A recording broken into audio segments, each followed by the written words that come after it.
কি অবস্থা সবার?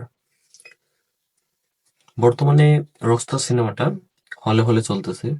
এরই মধ্যে মুক্তির প্রায় 6 দিনের মাথাতেই রকস্টার সিনেমাটা পাইরেসি হয়ে গেল, তাও আবার এইচডি কোয়ালিটিতে।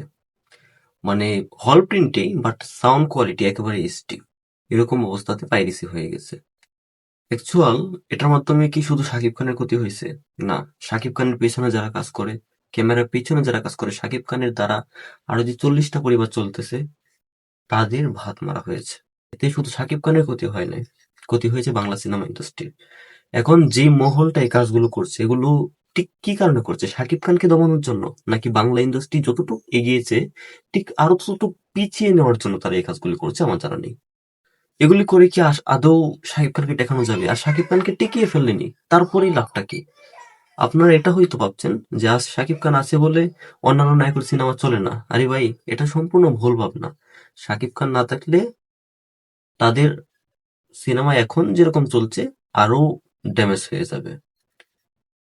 শাকিব খান যে পথটা তৈরি করে দিচ্ছে, বাংলা ইন্ডাস্ট্রিটাকে যে জায়গায় নিয়ে যাচ্ছে, সেটা পরে তো আর হবে না।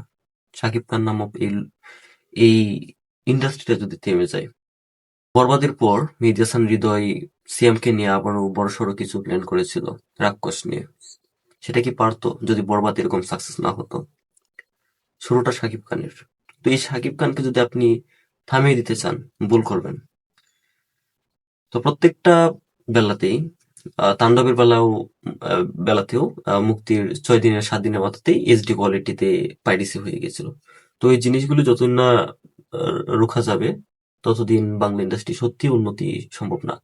এত বড় স্কেলের সিনেমা রকস্টার, এত বড় স্কেলের সিনেমা, এবং ভিন্ন ঘন্টার একটা কিছু, যেটা আগে আগেকার সময় হয় নাই। আমরা এই পর্যন্ত মারকাটারি, রোমান্স, অ্যাকশন এগুলো দেখে এসেছি, কিন্তু এই যে ভিন্নতম মিউজিক্যাল ড্রামা, ফ্যামিলি ড্রামা, তারপর প্রেম বন্ধন, সবকিছুর একটা আবেশে একটা নতুন একটা সিনেমা তৈরি করেছিল রকস্টার, আজমান রসু ভাইয়া। তো এটাকে গলা টিপে হত্যা করা হচ্ছে। আর সিনেমার প্রথম দিনে একটা সিনেমার নেগেটিভ রিভিউ হয়, পজিটিভ রিভিউ হয়, কিন্তু সিনেমা মুক্তির প্রথম দিনে শুধু নেগেটিভ রিভিউগুলোই শুধু কেটে কেটে আপলোড করা হয়েছে বিভিন্ন নিউজ মাধ্যমে, বিভিন্ন ইউটিউবে, হ্যাঁ, পাবলিশ করা হয়েছে। মানে এত নেগেটিভ প্রচার করা হয়েছে, তারপরেও কিন্তু ভালো ভালো কালেকশন এনেছে কন্টেন্টের জোরে। তো রোস্টার সিনেমার গানগুলি কিন্তু সত্যি খুব গেছি, খুবই ভালো লেগেছে। এখনো হলে চলছে।